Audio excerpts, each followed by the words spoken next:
جی آپ کی جماعت کی جو کارنر میٹنگ تھی اس کے اوپر حملہ ہوا تھا، پھر بلوچستان میں ہم نے دیکھا حافظ حمداللہ صاحب کے اوپر حملہ ہوا، کیا وہاں مختوم میں میلاد النبی صلی اللہ علیہ جی وسلم وہاں کے جلوس پر حملہ جی ہوا جی اور اس میں بھی کوئی 60-70 لوگ شہید ہو گئے تھے.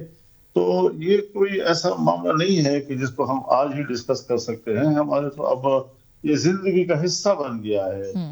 میرے گاؤں میں پرسوں جو ہے ملٹری آپریشن ہوا ہے. سارا دن جو ہے وہ گولے چلتے رہے، فائرنگ کا تبادلہ ہوتا رہا ہے، اور میں اسی دن شام کو اپنے گاؤں میں پہنچا ہوں. اس وقت تو خاص رہی ہے، گاؤں میں ناکہ میں دشواری ہو رہی ہے اور علاقے میں گھومنے پھرنے میں ہمیں دشواری ہو رہی ہے. تو یہ چیزیں تو میں پہلے سے کہتا رہا ہوں.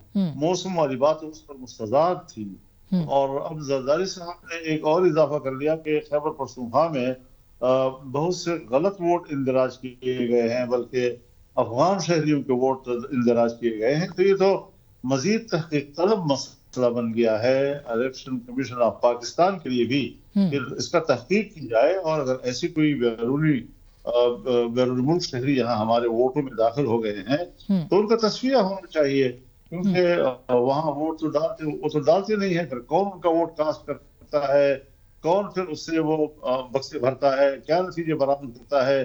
یہی وہ چیزیں ہیں جو دراصل پچھلے الیکشن میں بھی غالباً یہ دھاندلی کا ذریعہ بنے ہیں، دھاندلی کا سبب بنے ہیں.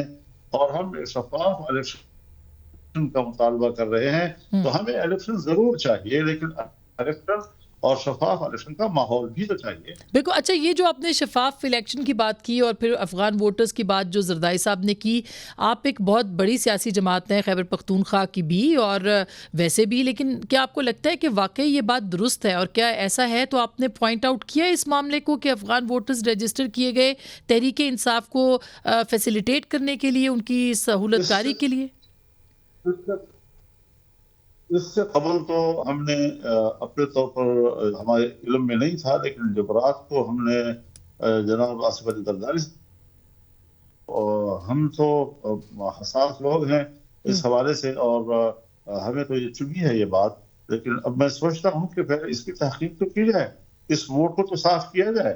یہ تو نہ ہو کہ پھر اس ووٹ کو کل جو ہے کون بھگتائے گا، کس طرح اس کی کاسٹنگ ہوگی، اور کس طریقے سے اس سے پھر بکسے بھرے جائیں گے. تو ہمارا اچھا، تو یعنی اب آپ بھی یہ مطالبہ کر رہے ہیں کہ الیکشن کمیشن جو ہے ٹھیک، یعنی آپ یہ اب مطالبہ کر رہے ہیں کہ جیسے زردائی صاحب نے کیا کہ شفاف تحقیقات ہوں، کہ افغان ووٹرز جو ہیں وہ رجسٹر کیے گئے تھے مینیپولیٹ کرنے کے لیے، سچویشن کو فیسیلیٹیٹ کرنے کے لیے پی ٹی آئی کے لیے.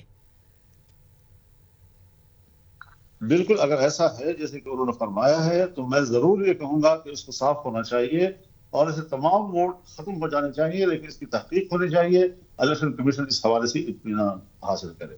لیکن مولانا اگر اس کی تحقیق ہوگی تو پھر تو 8-10 دن میں معاملات ٹھیک نہیں ہوں گے، اور 8-10 دن یا 12 دن یا 1 مہینے میں آپ موسم کی بھی بات کریں تو یہ تو بہت لمبا کام ہوگا.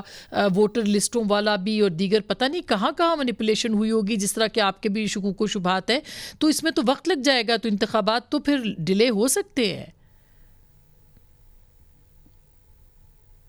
جیسے لاری صاحب نے بتایا ہے کہ اگر کچھ دن مؤخر ہوتا ہے اور ہمیں چند دن کی تاخیر کے ساتھ ایک شفاف الیکشن ملتا ہے تو یہ کوئی بڑا سودا نہیں ہے. ہم نے اتنا عرصہ انتظار کیا ہے تو چند دن اور انتظار کر سکتے ہیں. اگر آئین کے مطابق آپ کو مدت کے اندر الیکشن چاہیے تھے تو ہمارے ضمنی الیکشن تو ستمبر میں ہو جانے چاہیے تھے، یا خیبر پختونخوا کے الیکشن تو کم از کم ستمبر میں ہو جانے چاہیے تھے. لیکن ویسے بھی ہم نے اس لکیر کو تو کراس کر ہی لیا ہے. تو اگر کراس کر لیا ہے اور اس قسم کے اہم سوالات پیدا ہو رہے ہیں تو ہم نے صرف پولیٹیکل سکورنگ کے لیے تو باتیں نہیں کر رہی نا جی. ہم نے تو ایک حقائق تک پہنچنا ہوتا ہے، اور یہ ساری چیزیں موسم کا ہونا، ابھی میرے خیال میں مسلم لیگ کے لوگوں نے بھی جو ہمارے شانگلہ اور پہاڑی برفانی علاقوں کی طرف رہتے ہیں انہوں نے بھی کہا کہ ہمارے ہاں برف ہوگی، اور کافی علاقے جو ہیں وہ وہاں ووٹ ڈالنے کی پوزیشن میں نہیں ہوں گے. تو جتنے ایسے عوامل ہیں اس کو سنجیدگی سے لیا جائے اور ہماری باتوں کو محض سیاسی بیان قرار نہ دیا جائے. بلکہ ہم بالکل زمینی حقائق کی بنیاد پر بات کر رہے ہیں. ہوگی کسی کا کوئی جلدی یا تاخیر میں کوئی فائدہ، لیکن ہم بالکل فائدے نقصان کی بنیاد پر بات نہیں کر رہے ہیں. حضرائے کرام، ہم نے جو 12 سال باتیں کی اور لوگ اس کو ایک سیاسی بیان سمجھتے تھے، آج اس کو حقیقت تسلیم کر رہے ہیں اور تمام پارٹیاں اس حقیقت کو تسلیم کر رہے ہیں. سب اس نتیجے پر پہنچ گئے ہیں جو بات ہم کہتے تھے. اگر ہم اس اپنے موقف میں استقامت نہ دکھاتے اور تسلسل نہ دکھاتے تو آج شاید اس پر بھی پردے پڑ جاتے اور قوم کو نظر ہی نہ آتا کہ ہم کس چیز کو قوم کے سامنے آشکارا کر رہے ہیں. تو جس طرح وہ حقیقتیں آج تسلیم کر لی گئی ہیں، ہماری ان باتوں کو بھی بطور حقیقت تسلیم کیا جائے.